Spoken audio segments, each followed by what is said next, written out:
పుట్టగుంట వెంకట సతీష్. వ్యాపారం అతని మార్గం. రాజకీయాలకు అతను అతీతం. కానీ ప్రజల జీవితాల్లో సంతోషం నింపడం అతని ఆశయం.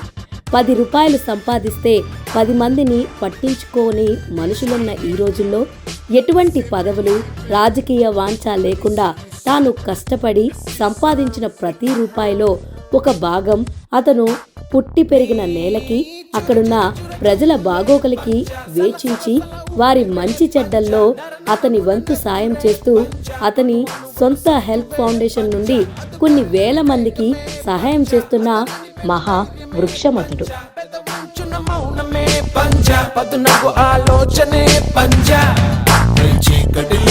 చీకటిగా మూసిన ముసుగా నిప్పుల బంతి తప్పదనే